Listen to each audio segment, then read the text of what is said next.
खुलुमबाय अरुण ब्रह्म इउटुब चेनेलाव गासैखौबो बरायबाय। बे समाव नोंथांमोनजों मोनसे गोनां बाथ्रा लाना फैलायबाय। आं बे समाव गलाघाट जिल्लानि सिङाव थानाय सिसुपानि हालामनि मोनसे ओरैबायदि जायगायाव दं जाय जायगाखौ नोंथांमोना हयथ' मिथियाखै खिन्थु बिनि सायाव नोंथांमोना मिथिदों। बेसेबांबा गुवार बे फोथार बायदिसो नुदों, नाथाय बेयो मोनसे फिसारि माने फुख्रि, गिदिर फुख्रि, बे जारिमिनारि फुख्रि। नाथाय बे बाथ्राफोरखौ जोङो नोंथांमोननो बे भिडिअनि गेजेरजों मिथिगोन ना बे फुख्रिखौ सोरबा जावदों ना सोरबा बेखौ जावनायखौ नुदों। थारैनो बेखौ रावबो नुवाखै। बेनिखायनो बे बोरै फुख्रि बेबायदि जानानै थाखो, थारैनो बिथांमोननि नैबे ओनसोलनि थागिबि मानसिफ्रा बिनि सायाव एसे मिथिगौ। बे मिथिगौ नालाय बिनि सोमोन्दै जोङो दिनै बे फुख्रिनि सोमोन्दै नोंथांमोननो बे भिडिअनि गेजेरजों आङो फोरमायनो नाजागोन। जोबोद गोजोननाय मोनगोन नोंथांमोनाबो। बे बेसेबांबा गुवार गेवलां फोथार बायदिया गंसे बेसेबांबा गिदिर फुख्रिसो। थारैनो बे फुख्रिखौ दिनै नोंथांमोननो फोरमायनो आं नैबे भिडिअनि गेजेरजों नाजागोन। दे राजा, बेसेबां गिदिर गंसे फुख्रि, बे फुख्रिनि सायाव नोंथांमोननो आं माखासे बाथ्रा मिथिहोगोन। एकमात्र बे फुख्रिया बे जाबाय गलाघाट जिल्लानि सिङाव थानाय सिसुपानि ओनसोलनि गंसे बेसेबांबा गुवार बर'फोरनि गेजेराव बेसेबांबा गिदिर फुख्रि, जाय फुख्रिखौ हयथ' रावबो बिनि जावनाय आरो बे फुख्रिया बोरै जानाय बेखौ रोखायै मिथिया। दिनै बिनि सोमोन्दै बे गलाघाट जिल्लानि बा सिसुपानि ओनसोलनि बर' रायजो राजाफोरनि जिहेथु मोनसे जारिमिनारि बे फुख्रिखौ नैबे समाव आं आंनि भिडिअनि गेजेरजों मिथिगोन। थारैनो बे फुख्रिया बेसेबां गुवार आरो बबे जायगा, मा जायगा एक्जेक्ट, आरो बे फुख्रिनि माखासे जारिमिनफोरखौ, बाथ्राफोरखौ नैबे भिडिअनि गेजेरजों आं मिथिनो नागिरगोन। जिहेतु बे बेसेबांबा गुवार फुख्रि, बेसे गुवार आरो बे फुख्रिनि मुंफोर दं नामा बेखौ एसे फोरमायनो थाखाय। बे फुख्रिया गासै माथावरिखौ लानायोबा 120 बिगा। 120 बिगा माथावरिजों। बेनिफ्राय वाटार लेभेला, दैखिनिया 44 बिगा। माने 44 बिगा।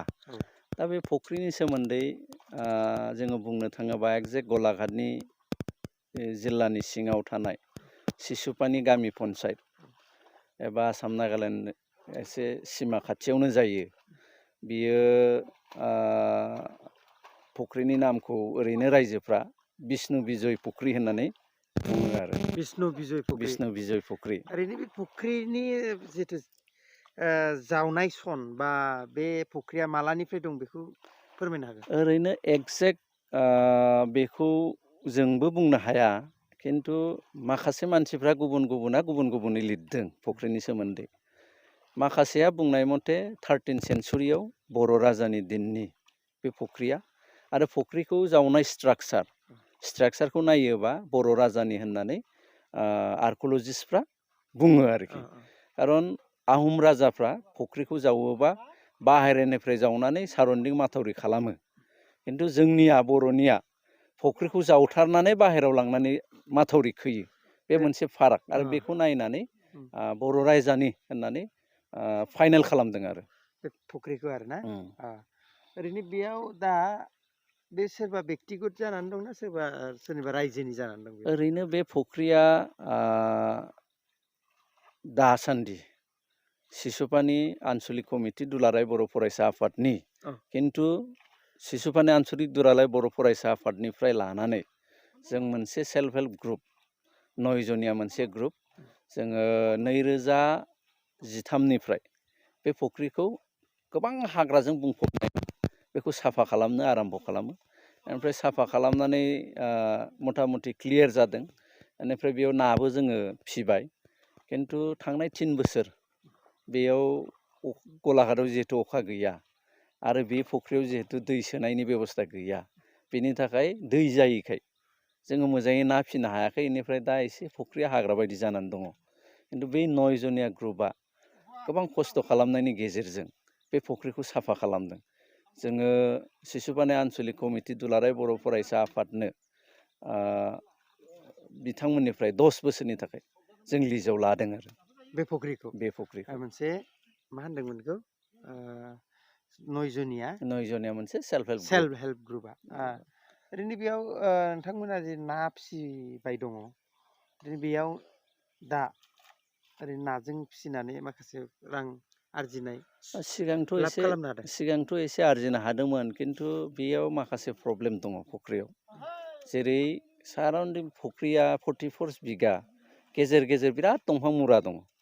बे नाखौ फियोबा ना हमनायाव एसे प्रब्लेम। 2 नम्बर मोनसे प्रब्लेम दंबावो, बे फुख्रिया बिराद घेल दं दाबो, माने बेहेरा जोङो गारजोबनो हायाखै। थ' बे बेहेरखौ बोखांनानै गारजोबनोबा खोब मोनसे कस्टलि, गोबां रां रासिनि इनभल्भमेन्ट फैगोन।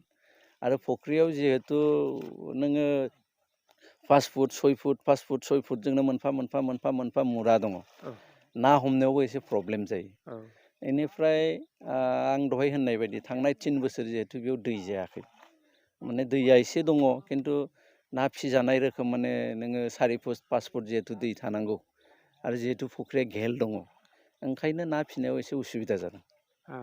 जिहेतु देग्लायबो जिहेतु बोथोरा नोंथांमोननि बेयाव बांसिनै अखा गैया, बेखायनो देग्लाय बेसेबांबा गुवार बे 44 बिगा ना 44 बिगा गुवार जिथु फुख्रि, बे फुख्रियावबो नांगौ बायदि दै जायाखै। आरो अखानि जिथु माबाया माबायदि देग्लायनि? अखाया देग्लायबो बिराद खम। रायजोफ्रा गोबाङानो माइ गायनो हायाखै दाबो, दुब्लियाव ओरैनो गोरानैनो थादों। माखासेया गायदोंब्लाबो दा ओरैनो जिंगासिनाय बायदिसो जादों। किसु एरियायाव जादों, जेखिनिया हाजोनिफ्राय लङाजों दै फैयो बेखिनिया हयथ' जागोन, खिन्थु जिखिनिया बेबायदि खुनु बेबस्था गैया, बेखिनिया हयथ' माइ गायदोंब्लाबो ओंखारगोन ना ओंखारा मोनसे सन्देह जादों आरो दा बे बोथोरनि थाखाय। जोंनि गलाघाटआव बेबायदि जायगा बहुद गोबां दङ, जे गोदोनि बर'नि राजाफोरनि होननानै दिन्थिनो हानाय जायगाफोर दङ। बेबायदि गोबां दङ। नोङो ओरैहाय नोङो बे फुख्रिया एकदम स्ट्रेट सिद्दायै नोङो खाथि खाला आरोखि गोबां फुख्रि दङ राजा दिनिया आरोखि, माखासे फिसा फिसा। नैबे सबसे देरसिन, बिनि एसे 1.5 किल'मिटारसो सिगाङाव आरो मोनसे फुख्रि दङ, जय फुख्रि होननाय। बे फुख्रिया प्राय 15 बिगा बेबो। बेनि उनाव ओरैजाय आरो प्राय 5 किल'मिटारसो गोजानाव आरो मोनसे बिराद गिदिर फुख्रि दंबावो, बेबो बर' राजानिनो। आरो बिनि अनगायै खाथि खाला फिसा फिसौ माने मेला फुख्रि दं आरोखि। प्राय बे एरियायाव नोङो नायोबा 10थासो राजा दिननि फुख्रि बिदि जावनाय दं आरोखि। दा माखासे फुख्रिया बेक्तिगत भाबे ना फिबाय थादों, फुख्रि हिसाबै बाहायनानै। बेनिफ्राय खाथि खालायावनो बायखोन्दा जेफोर नेरसोन, गोदोनि मुर्ति, गोबां माने मोदाय मोदायजोनि मुसुखाफोर दङ, शिबलिंग दङ, आरो गोबां बेयाव खाथि खाला बे फुख्रिनि खाथि खाला हाफावफोर दङ। बे हाफावफोरखौ जावबानो गोदोनि राजा दिननि इथा मोनो आरोखि। बेनिफ्राय बे इथाफ्रा एक्जेक्ट डिमापुर राजथावनियाव, बर'नि राजथावनियाव थानाय जि इथा, बेनि सेपजों महरा एखे। आरो एसे आगोलाव थांबानो प्राय 7 किल'मिटार सिगां मोनसे राजाबारि होननाय जायगा दङ, बर'नि बायखोन्दा नेरसोन बेबो। बे राजाबारियाव थानाय जि अन्थाइनि खाम्फाफोर दङ, बे खाम्फाफ्रा डिमापुरनि खाम्फाफोरजों महरा एखे आरो।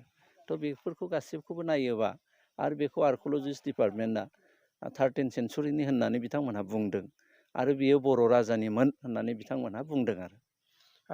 जिखुनु बे गलाघाट ओनसोलाव माने बेयाव माखासे बुंनो गोनां जारिमिनारि बर'नि नेरसोनफोर दाबो मोननाय जायो आरो। दा गोबां मुसुखाफोर दा नोङो बे हाफावफ्राव जावनानै, आजिखालिथ' मानसिफ्रा बिभिन्न खामानियाव हाफावफोरखौबो प्रिजार्भ नङा नालाय जावबाय। बे जावनायाव गोबां मुर्तिफोर मोनदों आरो फिसा फिसौ। गोजोननाय थाबाय, जिहेतु दिनैनि बे समाव जोङो नैबे फुख्रि, बेसेबांबा गुवार फुख्रि, बेखौ लानानै माखासे गलाघाट ओनसोलनि जिहेतु गोदोनि जारिमिनारि बाथ्राफोरखौ जों मिथिबाय। नोंथांमोना मिथिगोन आरो नुगोन, जिहेतु गलाघाटआव फैबा थारैनो बेफोरबायदि गोदोनि राजा दिनिया माखासे फुख्रिनिफ्राय लानानै मुसुखा, जिहेतु हिन्दुनि मुर्तिफोर, सिबिनाय बायदि बायदि इसोरनि मुसुखाफोर जोङो नुनो मोनो। दिनैनि भिडिअ'आ बेनोमोन जिहेथु बेसेबांबा गुवार बे फुख्रि बे फुख्रिखौ नायनायनि बा मिथिनायनि गुबै जाहोना गोजोन्थों।